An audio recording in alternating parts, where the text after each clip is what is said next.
Hello my hojos and welcome back to the series on YouTube that made Martin Scorsese cry when watching, making the shonen jump to shoujo. He not only said that these videos are real cinema, he also said, and I quote, "This person would look great as a de-aged old man for my next film." High praise from the man who voiced himself as a fish in the award-winning movie Shark Tale. Will anyone who watches manga videos get these jokes, or will they just be sitting there in silence?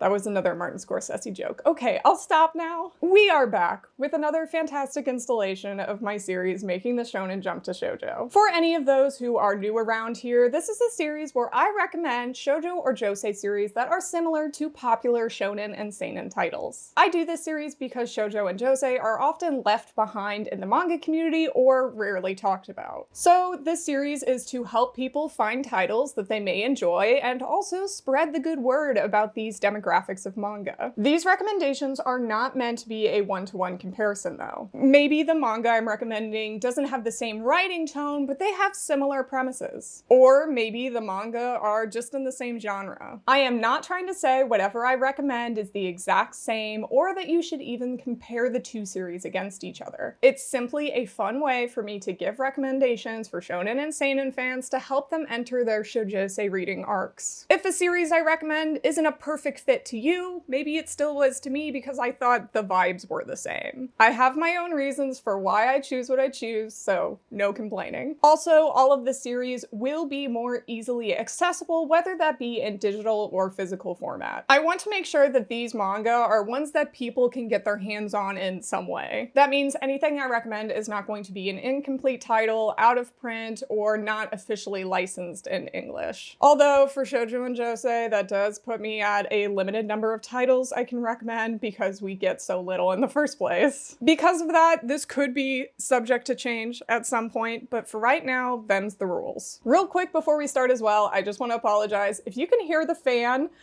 just try to ignore it. It's very hot in my apartment right now, and having that on is the only thing keeping me cool. With all the usual disclaimers out of the way, let's go ahead and get into the fun. This one's for you, Martin. If you liked Berserk, you might like Basara. Let's kick this video off with one of my favorite series of all time, Basara by Yumi Tamura. This is a completed adventure fantasy series from the 90s that basically set the bar for this genre of shoujo going forward. It was an award winner and critically acclaimed in Japan, but flew so far under the radar in America that it basically crash landed. It should be considered a crime how we as Americans let this series flop here, because this is truly one of the best manga ever created. The story follows a young girl named Sarasa who lives in a desert village that is ruled by a neglectful leader called the Red King. Many of those who live in these outskirt towns believe that a rebellion is rising against these corrupt kings. This due to a prophecy that was told about a child of destiny who will come to lead their villages. That child is believed to be none other than Sarasa's twin brother, Tatara. Sarasa's village has upheld Tatara as their future leader, giving him everything he needs, while Sarasa lives in his shadow. However, tragedy descends on their village when the Red King invades after hearing about the rumors of a child of destiny who will come and usurp his throne. Ultimately, a majority of the village, Sarasa's father, and Tatara have been slain by this oppressive ruler. Sarasa sees no other way to help her people than to pretend that she is the one who died and take up her brother's place as the child of destiny, telling her people that she is Tatara and she will help lead them in overthrowing the empire. One of the biggest similarities between Basara and Berserk would be their themes surrounding revenge. Sarasa spends the series hating the Red King and the empire who destroyed her life and killed her family. The desire to exact revenge is what drives her, as well as not wanting to let the people down who died to help build their independence. Sarasa isn't the only one who wants revenge though. Most characters in this manga have revenge as a motivator, but as the story goes on, on, we see that this will lead them nowhere. A destiny full of hatred can't build a nation. This is also seen in the character of Shuri, who is the Red King. His father has hated him since he was a child, since his own destiny was prophesized as being the person to murder him. He ended up being branded as a baby and was told that he is no longer his father's son, but his slave. Shuri's misplaced anger on the people of his country led him down a path of vengeance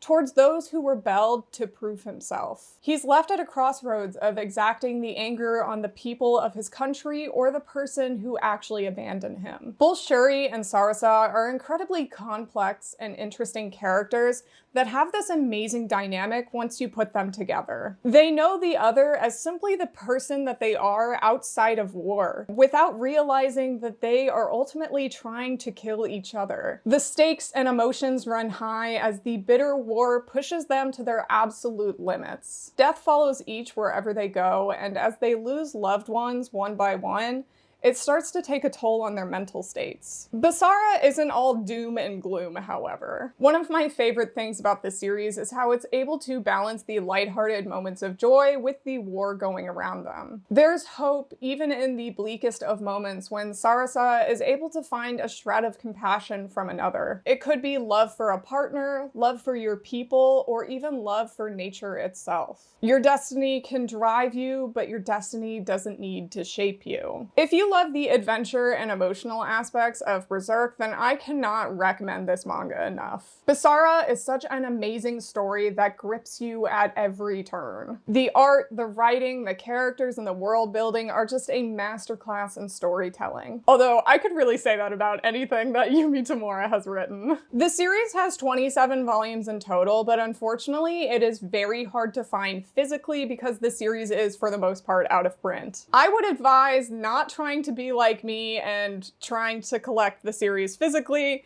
because it could end up costing you an arm and a leg. Unless you find some for a good price, and you know, they do have a couple volumes here and there on Right Stuff Anime. However, there are digital versions of this series that you can read through an ebook reader like Kindle. So if you're looking for something more accessible and you don't want to try and wait to collect the whole series, then I would recommend to just read it digitally. If you liked Fullmetal Alchemist, you might like Nina the Starry Bride. So I will admit, it has been quite a long time since I last finished reading Fullmetal Alchemist. It was a manga that completed when I was in high school, so while I do pretty much remember everything that happens, it's still been like 10 years since I picked up the book. I do know that when I started reading Nina the Starry Bride for the first time, I felt that this series was pretty similar in its political setting and vibes. It is a currently ongoing josei series that is releasing in digital only format for now. I'll talk more about that later. The series is about a young orphan named Nina who lives on the streets of Fortuna with two other boys who she sees as her brothers. One night though, she finds out that one of her brothers has sold her off for a large sum of money to a mysterious man. Nina believes she'll be forced into slavery, but she finds out the man she was actually sold to is the second Prince Azure. He bought Nina because she looks eerily similar to the priestess Alicia, who just died in a carriage accident. The two share the same bright blue eyes, and Azure needs to replace Alicia with Nina, as she is meant to marry a prince of Galgata to abate the growing war between the two countries. Nina begrudgingly agrees to act as the double for the princess, but the more time she spends in Fortuna's castle, the more she gets drawn to Azure. As the two grow closer, Azure even has second thoughts about sending Nina off to the other country. However, Nina feels it is her duty to protect the country of Fortuna as well as Azure from the Galgata nation, and continues with their original plan of acting as Alicia's double, sending herself off to Galgata to marry the known tyrannical prince,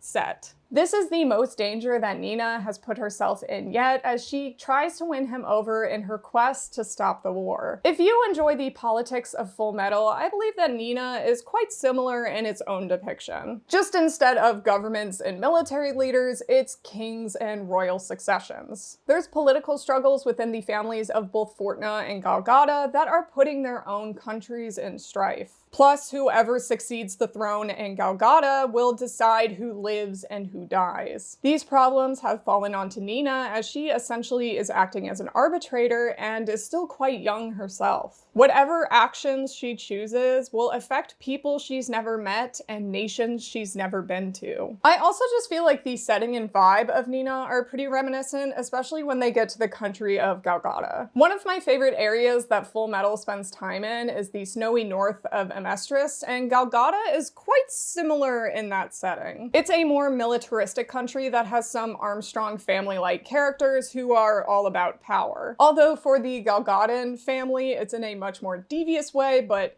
you still get what I mean. I also just think that once the story gets to Galgada, it becomes even more interesting because that's when the story really starts to progress. Now, there are many differences between these series too, as with anything. First and foremost, there's a much larger focus on romance in Nina the Starry Bride. I quite enjoy it though, and I don't think it detracts from anything considering that the romance plays a heavy role in the politics. Whoever Nina chooses decides what happens in the war, and her choice reflects in the story. The other big difference is that while there is traveling in this series, most of it takes place indoors rather than outdoors. Nina has to spend a lot of time in fanciful castles considering she's basically a captive, but around volume 7 she does get to travel outside of these a little bit more. I don't think any of these differences would make Nina the Starry Bride any less of a draw to people who like Fullmetal though. The series is incredibly fun with beautiful settings and imagery while offering engaging political intrigue. The characters of Nina, Azur, and Set have interesting backstories and backgrounds that immerse you into the conflict even further. There's even a little bit of mystery surrounding Nina herself and what her origins could be. Nina the Starry Bride is currently 9 volumes long, and while it is in digital-only format right now,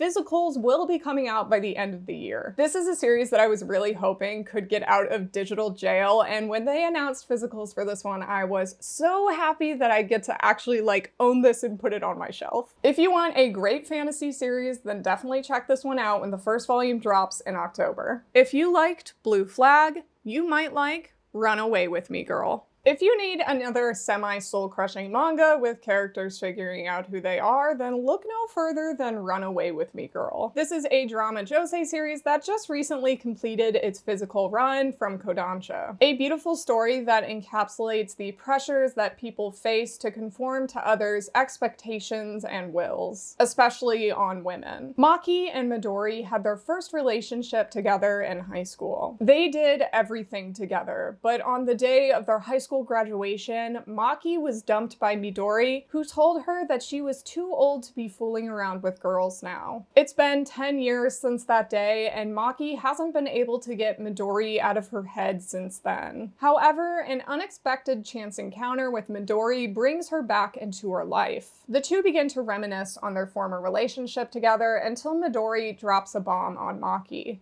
She's getting married. Not only that, but it's a shotgun wedding due to her getting pregnant. Maki can tell that Midori isn't very into this relationship though, and that her fiance isn't the nicest of guys. She knows that she shouldn't interfere with this marriage, but she wants to offer solace to the one girl she's always loved. As the relationship between the three complicates, the two women begin to rekindle their former flame. You could probably tell already that the biggest similarities between these two manga are their focus on same-sex relationships. Both show the range of feelings and emotions that people go through when they are trying to figure out their sexualities and identities. Toma and Masumi's struggles in Blue Flag can easily be viewed the same way as Maki and Midori's struggles in Run Away With Me Girl, although theirs is just in a more grown-up way. Maki has come to terms with liking women, however, she can't get over the girl that she used to love back in high school. She struggles to find her place with others as she's being constantly pressured to either find a boyfriend or get married. She can't fully be open around any of her peers except for Midori. On the other hand, Midori still can't accept her sexuality because she still feels the need to fit in. She wants to be able to be like everyone else, but she knows because of that, she'll never fully get to be who she is. The two are obviously in love though, and their love is just faltering because of the pressures of society around them. The drama in both series can be pretty similar at times too. Once again, Run Away With Me Girl is just in a more adult, grown-up way because there's not much about like marriage struggles in Blue Flag. There's family problems, relationship problems, or internal problems that flesh out each character to show why they think or act the way that they do. With each new struggle, Maki and Midori's relationship can flourish that much more as they continue to lean on each other. This is just a very beautiful series in both the themes and the artwork. The mangaka Baton has such a gorgeous art style that feels very unique and just a tiny bit cartoony. It actually only has 3 volumes in total, so it is a very quick read for anyone looking for some drama and sadness in their life. Before we can move on to the next series recommendation, we need to get to today's sponsor, Walt's Comic Shop. Are you on the hunt for English language manga and living in the EU? Well, look no further than Walt's Comic Shop in Berlin, Germany. They have thousands of manga currently in stock with an inventory that multiplies by the day. Walt's offers low shipping prices for any EU country on top of their bulletproof packaging and speedy customer support.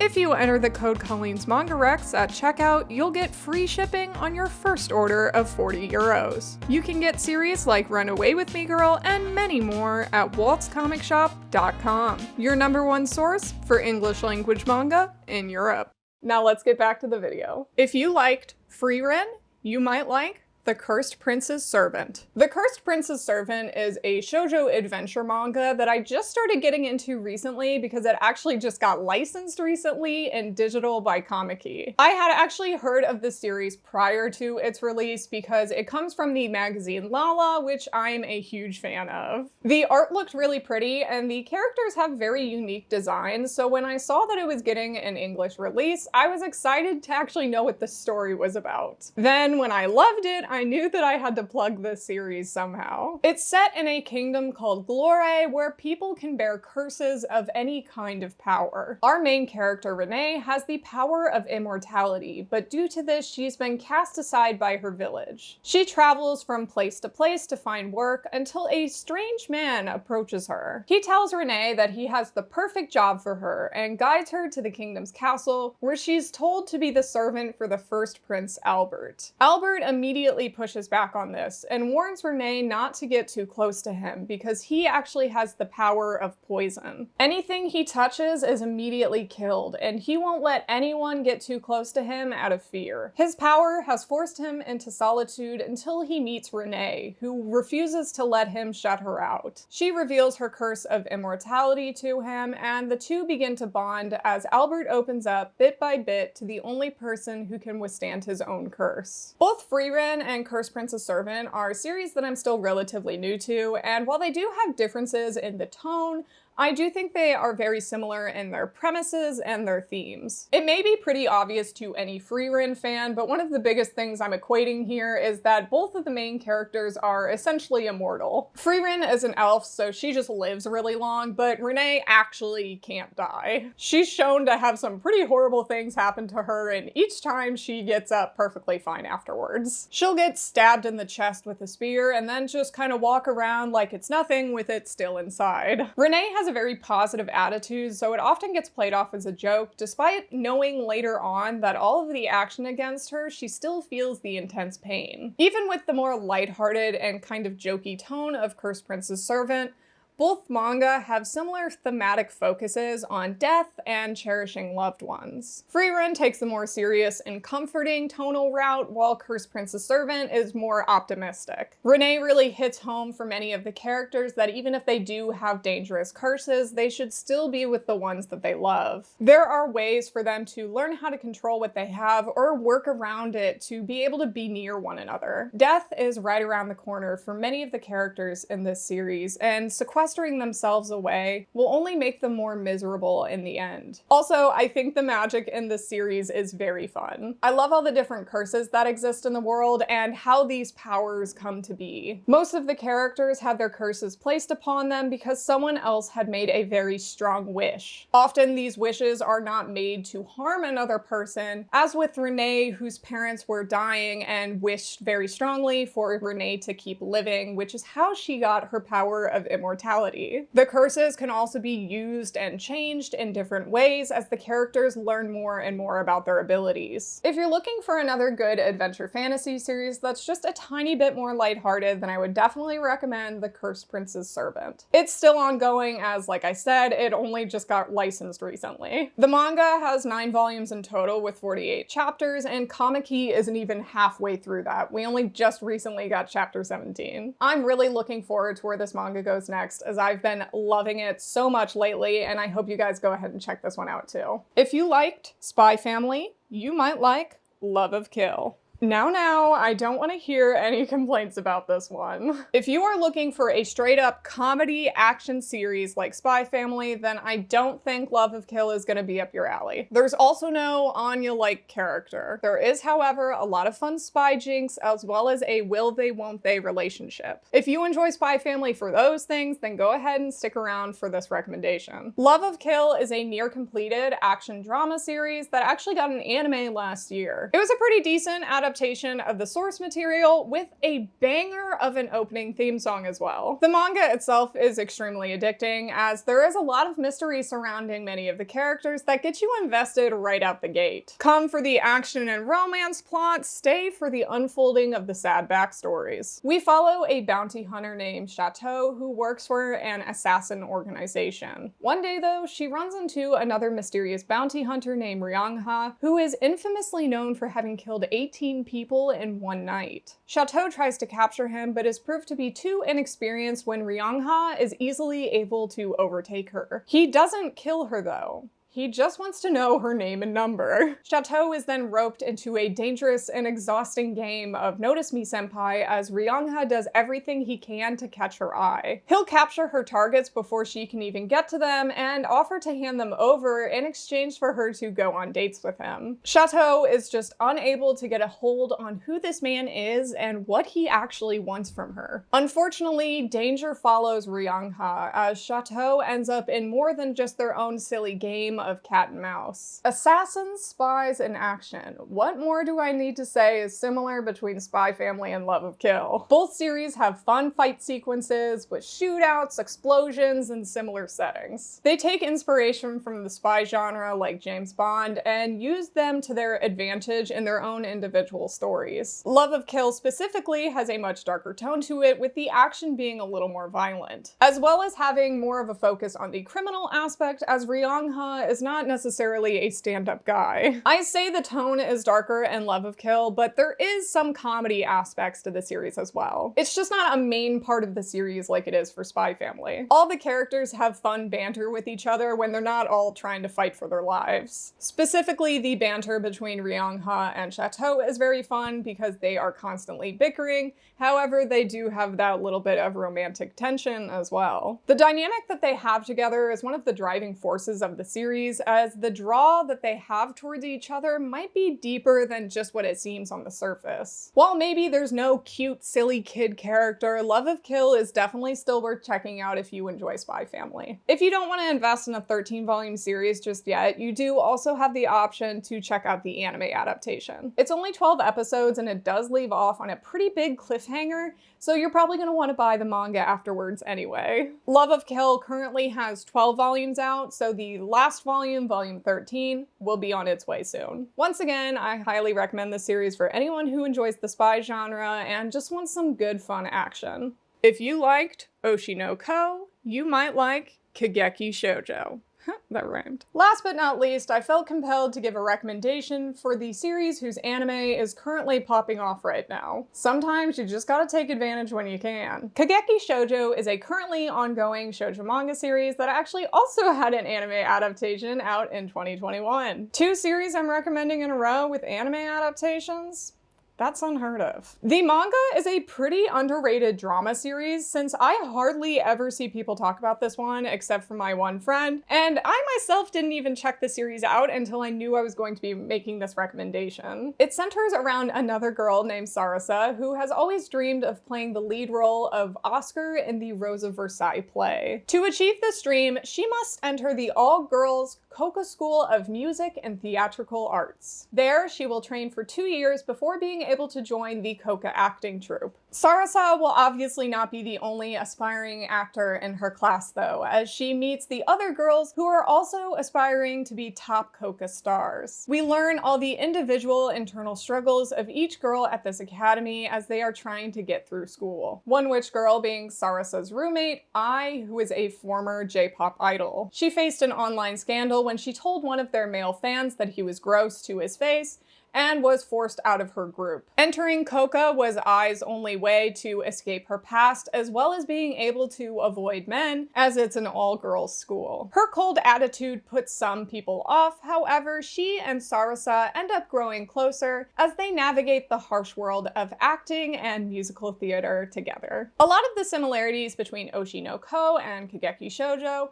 revolve around the fact that they focus on the entertainment industry. Despite Kageki Shoujo focusing on Takarazuka theater, it still shows the harsh realities that performers must go through in the industry. Idols and theater actors may do different things, but entertainment is cutthroat in every field. The girls all have similar traumas or pressures that they must wrestle with. The main character of Sarasa is our ball of sunshine that guides us through though. She shows that while everyone may struggle, even herself, your dreams will still be worth it in the end. The hard work that you put in training and a good attitude can help inspire others to keep going, as well as yourself. While the acting world can be competitive and catty at times, you do still have these bonds that will last for a lifetime. Kageki Shoujo is a wonderful series with beautiful artwork that looks at the daily lives of all kinds of girls from all different walks of life as they work to achieve their goals. I think if your favorite part of Oshi no Ko is the look at the entertainment industry, then you might really enjoy Kageki Shoujo as well. The manga has 8 volumes out right now, in addition to the prequel, and you also have the 12-episode anime that you could watch instead if you don't want to buy it just yet. I'm actually watching the anime for the first time myself right now, and I am really enjoying it, so I would definitely recommend either the manga or the anime for this one.